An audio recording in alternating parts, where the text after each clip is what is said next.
મહાશિવરાત્રિએ સોમનાથમાં મહાઆયોજન, મંદિર સતત 42 કલાક સુધી ખુલ્લું રહેશે।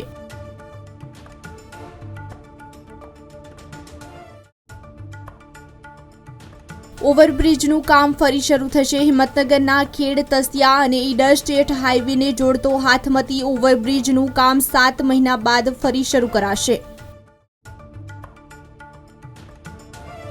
અમદાવાદથી ગોવા, શ્રીનગર સહિત 8 નવી ફ્લાઇટ મળશે। વેકેશનના દસ્તારાને ધ્યાને રાખી એપ્રિલથી નવું સમયપત્રક।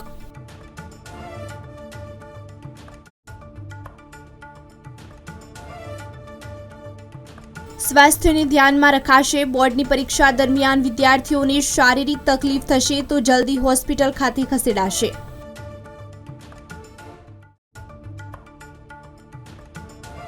કોંગ્રેસ હાઈકમાન્ડને વધુ એક ઝટકો। રાહુલની ન્યાય યાત્રા પહેલા ગુજરાતમાંથી કોંગી નેતાઓની વિદાય યાત્રા। અંબરીશ, અર્જુન બાદ હવે મૂળુ કંડોળિયા પણ ભાજપમાં।